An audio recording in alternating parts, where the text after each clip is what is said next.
Okay, so in cam clip number 8, we're going to talk about the bladder, the ureter, and the urethra. So once our urine is formed, it's got to make its way down to the bladder so it connects at the body, and it does so by passing through a tube called a ureter. And you can see the ureters here descending from each kidney, and they join down to the bottom of the bladder posteriorly and inferiorly. Again, mucous membrane lined because this is a system that opens to the outside with smooth muscle and connective tissue. Now, urine doesn't just drip down. What it does is it comes in peristaltic waves down. And regurgitation is prevented because there's little flaps here that are one-way doors that just prevent the urine from going backwards unless the bladder is very, very full, which then urine would make its way back up into the kidney and cause some serious issues. The bladder, I'm going to go to a picture here, is a sort of a collapsible bag that collects urine, and it's retroperitoneal, as we said before, behind the membrane, and it's posterior to the symphysis pubis. And when it's all collapsed, the urine kind of fills up from the bottom, and it goes up like a big dome. On the floor, it's got an area called the trigone, which has an opening at each corner of a triangle. Two of the openings represent those from the ureter, so you can see the urine does come down and sort of fill up from the bottom here, and then the front piece is of course the opening to the urethra, which would go down here. Now this is a man, we know this because of course there's the prostate gland. In the bladder neck, now think of a balloon that's not totally blown up, and you would have sort of this little funnel-shaped piece on the bottom before you tied the knot in the bottom of the balloon.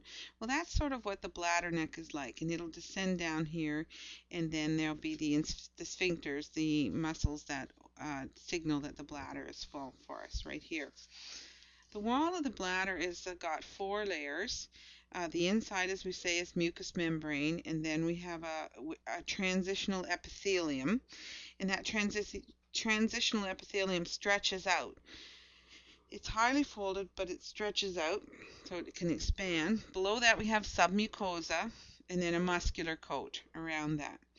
Over top of the bladder here, we have a serous coat, and the top would be that the abdominal organs would all be up here, and the top of that would be sort of covered by the parietal peritoneum. That's that membrane in the abdominal cavity that lines the wall, and then the rest would be connective tissue. The urethra is again the tube that allows urine to exit the body, mucous membrane and smooth muscle, along with an external voluntary skeletal muscle. As you know, you can control your urine output to some degree. And what's worthy of noting here is that the urethra in the female is 1.5 inches versus the man of 8 inches because, of course, the man's urethra is involved also in the reproductive system.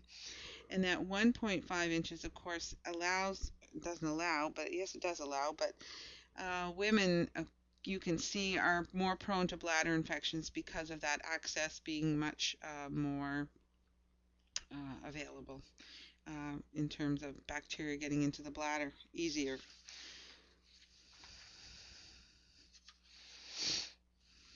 So that's that last piece, and there's one more piece there, and we're going to do that next on urine formation, characteristics.